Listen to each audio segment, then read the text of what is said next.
Mesdames et messieurs, la métropole du Grand Paris est compétente et acteur majeur en matière d'habitat, d'hébergement et d'urbanisme de manière générale, lesquels nécessitent d'être traités à une échelle intercommunale et régionale.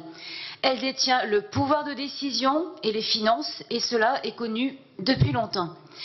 À ce titre, elle a engagé un projet de plan métropolitain habitat et hébergement le 10 février 2017. La métropole du Grand Paris demande à Montreuil de lui communiquer ses objectifs de production de logements détaillés pour 2019 et 2020. Les communes et établissements publics territoriaux, les EPT, dont Est Ensemble, dont nous dépendons, communiquent leur vision des choses et donnent leur avis.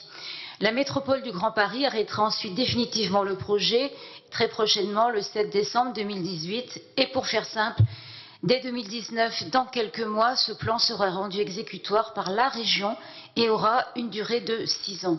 Je viens de réexposer la démarche de manière simplifiée pour, je l'espère, une meilleure compréhension de tous.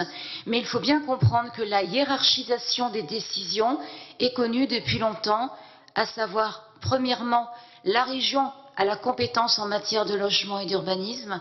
Deuxièmement, les EPT, donc, Est Ensemble à travers l'établissement d'un schéma d'orientation territoriale destiné à remplacer le PLU, soit une planification urbaine à l'échelle supracommunale et dont il m'avait été répondu le 13 décembre 2017, qui n'était pas établie et dont nous n'avons jamais entendu parler en ce Conseil. Et enfin, en troisième niveau, la commune.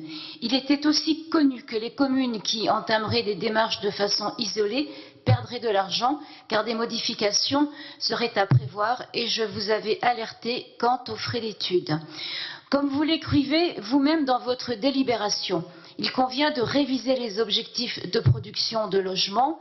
Néanmoins, vous reconnaissez enfin la nécessité d'un rééquilibrage métropolitain et dites partager la vision politique de l'habitat de la région qui, je le précise ou je le rappelle, a toujours maintenu une vision d'un quota de logements sociaux équilibré sur l'ensemble du territoire régional et non pas justement de ségrégation comme je viens d'entendre parler.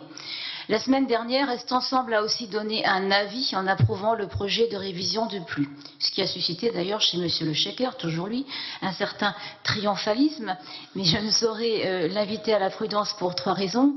Est Ensemble n'en présente qu'un faible poids eu égard aux autres 11 EPT des 3 départements de la Petite Couronne. Un certain nombre de Montreuilloises et de Montreuillois ont récemment découvert les conséquences du PLU dans leur quartier et exprimé des insatisfactions, sachant que le commissaire enquêteur valide la démarche du projet dans la forme, et c'est tout.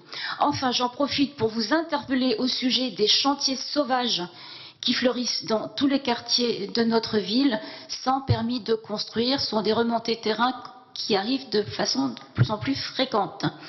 En synthèse, Montreuil se présente toujours comme une terre de résistance. On se demande résistance à quoi des fois, mais ça résonne bien dans l'inconscient collectif. Malheureusement, à force de vouloir résister à on ne sait quoi et de faire les choses à l'envers, dans le bon sens, eh bien on finit tout simplement par jeter l'argent par les fenêtres. Je vous remercie.